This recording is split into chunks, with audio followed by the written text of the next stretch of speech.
Bienvenue à tous dans cette vidéo dans laquelle on va parler du logo, votre élément essentiel dans votre charte graphique et aussi dans votre identité visuelle, que ce soit que vous êtes youtubeur ou entreprise. On a tous besoin d'à peu près un logo quand on a une marque et qu'on offre un service. Pour le coup, avant de commencer, on va voir les différents types de logos qui existent. Le plus simple, notamment, c'est le logo texte. On va faire aussi des exemples ici, ne vous inquiétez pas. En gros, un logo texte, c'est tout simplement, c'est bête, mais c'est tout simplement du texte en fait. Wow! Et on prend les paramètres à changer, ce sont juste la taille de la police d'écriture. Comme ici, par exemple, si je crée un texte et j'écris dessus carré, ceci peut très bien être mon logo, mon futur logo pour mon entreprise qui va vendre du carrelage. Et les paramètres à changer sont très simples. Par exemple, la taille de la police d'écriture. On peut très bien changer, par exemple, ici, la taille d'une lettre. En gros, tout ça, c'est des paramètres à voir. Aussi, parmi les caractères, l'espacement entre, pardon, entre les caractères, comme ici. On peut très bien mettre quelque chose d'assez comme ça. Voilà, quoi. Et aussi la police d'écriture. Du coup, on peut, si par exemple ici, dans un contexte, bon, juste dans ce contexte-là, mais par exemple, comme mon entreprise s'appelle Carré, je peux très bien essayer de faire genre une police d'écriture qui est représentée par des carrés. Voilà, on peut très bien faire un truc de ce style, carré. Euh, Ça peut très bien le faire. En tout cas, ceci est un logo texte. Un logo pictogramme, je vais vous le montrer, ça va être très simple et très rapide à vous montrer. Vous vous rappelez de mon entreprise carré? Eh bien, disons qu'à la place d'écrire carré, je faisais ça. Voilà. En gros, un pictogramme, c'est une forme géométrique ou bien une mascotte, ça peut très bien être un personnage ou quoi, qu'on met comme ça. Genre, qu'on met sans texte, sans rien, juste comme ça, et puis voilà. Un logo combiné, c'est. Est-ce que vous vous rappelez Je vais trop long, pardon. En gros, est-ce que vous vous rappelez de mon logo texte carré? Ouais, bah voilà. Est-ce que vous vous rappelez encore de mon logo pictogramme carré? Parce qu'en fait, un logo combiné, c'est justement ça. En gros, c'est la fusion entre un pictogramme et un logo pardon, pictogramme et un logo texte. Après, on va passer au logo emblème. Le logo emblème, disons que c'est un poil plus complexe, mais en gros, ça reste à peu près comme un logo combiné. Vous vous rappelez de notre logo combiné? Notre logo texte. Vous vous rappelez de notre logo texte et de notre logo pictogramme? Eh bien, ici, on va essayer de faire une fusion entre les deux. Genre, par exemple, comme ici, c'est écrit carré et que c'est un carré, eh bien, je vais justement, je vais essayer de rajouter un autre carré que je vais mettre en outline, par exemple, comme ça. En gros, la différence entre un logo emblème et un logo combiné, en gros, on peut l'avoir ici, c'est beaucoup plus marquant ici dans ces exemples. Comme Chanel, ici, on peut voir que c'est un logo séparé entre les deux. Je vais juste prendre un outil qui me permet de vous montrer ce que c'est. C'est en rouge, comme ça, c'est marquant. On peut remarquer ici que le pictogramme et le texte ne sont pas du tout collés côte à côte. En gros, ils sont un peu séparés, ils ne sont pas du tout fusionnés. Mais ici, on peut voir que la forme et le texte sont collés à eux. En gros, si par exemple ici, je viens et que j'essaye de supprimer le texte, et bien ici, on peut voir qu'il y aura un vide. Alors que là, avec le logo de Chanel, si je supprime le texte Chanel, le pictogramme ne se fera pas du tout affecté. En gros, c'est un peu ça la différence entre ces deux logos-là. Si vous voulez, dans ce logo-là, on peut très bien mettre, par exemple, si on a un site web ou quoi, on peut très bien mettre juste ce logo-là de Chanel, le pictogramme ici, on peut très bien le mettre comme un icône, ça passe très crème, alors qu'ici, on peut pas du tout mettre genre juste la sirène ou cette jante dame, je ne sais pas, mais on va même mettre juste celle-là, on doit mettre tout ça parce que tout ça, c'est le logo en entier.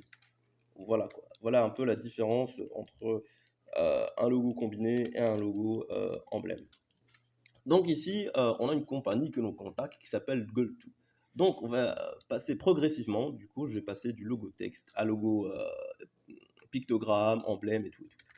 Et du coup, ce qu'on va commencer à faire, c'est par exemple écrire le nom de la compagnie. Ce qui est assez simple. Bon, je vais passer sur une police d'écriture un peu plus standard pour que vous ayez un peu la même. Même un espace. Et qu'est-ce que j'ai foutu? Pardon, pardon. Il faut juste que je change ça pour que ça soit un peu plus correct. Voilà, c'est bon. On a tout par défaut. Du coup, on va taper le nom de la compagnie, Gold, et on va écrire tout. Donc, première chose que je pourrais faire, c'est par exemple changer ces lettres-là en lettres capitales. C'est plutôt beau, c'est plutôt sympa, mais j'ai envie d'espacer un peu les lettres entre eux. Ça a l'air plutôt serré. Donc, je vais re-aller dans caractères et je vais les espacer de 10 unités. Voilà. Quelque chose d'assez. Bref, je vais juste zoomer un peu. Genre, je vais agrandir plutôt. Après, il faudrait que je change un peu la police d'écriture parce que je n'aime pas du tout cette police. Donc, ce que je vais essayer de faire, c'est aller dans ma barre d'outils et je vais taper Gotham. Et ici, j'ai une police d'écriture. Bien sûr, pour les polices d'écriture, je vous conseille vraiment de télécharger au besoin. Genre, je ne vous conseille pas du tout de télécharger 10 000 fonts. Et ça existe. Je connais des gens qui ont 10 000 fonts. Je vous connais, je vous ai à l'œil, vous me l'avez dit, je vous espionne. Voilà, j'ai des caméras chez vous, ne vous inquiétez pas. Je vais vous expliquer un peu l'utilisation des formes. Donc, j'ai envie de la mettre un peu en Gotham Light. Gotham Light qui nous donne des arêtes plutôt fins. Après, je vais double-cliquer dessus. Et une technique qu'on utilise souvent dans les logos texte, c'est de faire, quand on a deux parties de nom, c'est de faire une partie qui soit avec un font différent et l'autre avec un autre font. En gros, comme ici, j'ai utilisé le font Light, là, je pourrais très bien utiliser le font, par exemple, j'ai dit book, par exemple. C'est un peu plus gras, mais j'ai envie de le mettre au médium, question d'avoir quelque chose de plutôt pas mal. Voilà. Là, on peut très bien s'arrêter à là et dire, voilà, je vous ai fait votre logo, il est plutôt pas mal, moi je suis content, vous êtes content, ma paye. Mais pour le tuto, on va aller un peu plus loin. Donc, ce qu'on pourrait faire, c'est rajouter une signature à la compagnie. Pourquoi une signature? Pour tout simplement montrer la fonction de la compagnie. Elle sert à quoi? Qu'est-ce qu'elle fait? Du coup, j'ai dupliqué mon texte. Je vais venir ici et je vais écrire compagnie fake name, pour l'exemple. Et je vais réduire sa taille à environ 18, truc du genre. Vamos. Voilà. Je vais juste augmenter un peu. Voilà. C'est pas mal. Maintenant, on peut très bien s'arrêter ici. Mais vu qu'on a un tuto à finir, il faudrait faire maintenant le pictogramme. Du coup, je vais poser ce logo ici. Et vu que c'est une agence... ah non, non, pardon, c'est un hôtel. 4 étoiles, machin truc. Je vais essayer de faire un truc qui représente plus un hôtel. C'est-à-dire, vu que c'est un hôtel premium, j'ai envie de faire une couronne. C'est très simple, hein, c'est très simple. Faites pas ça si vous avez un truc ou quoi. Mais moi, pour le coup, j'ai pas vraiment envie de me casser la tête, j'ai juste envie de vous faire un truc plutôt simple. Je fais une couronne un peu à l'arrache, comme vous pouvez le remarquer ici. C'est plutôt pas mal. Maintenant, on a un logo pictogramme à côté d'un logo texte. Ce qu'on peut faire, c'est mettre les deux côte à côte, genre comme par exemple ici. Il y a pas mal de possibilités, genre comme par exemple mettre la couronne ici ou bien à côté, ce qui est pas mal. Mettre la couronne à côté, c'est plutôt bien, c'est innovateur. C'est un peu comme la plupart des logos YouTube, tout ça, mais aussi vous pouvez le mettre à peu près là où vous voulez. Et ce que vous pouvez contrôler, c'est un peu la taille de ces deux éléments, genre la taille du logo texte, comme par exemple ici. Vous pouvez le rapetissir, l'agrandir, faire à peu près ce que vous voulez. Grand, ça ne le fait pas trop. Par exemple, comme ici, c'est plutôt pas mal. Donc ici, on a un logo combiné.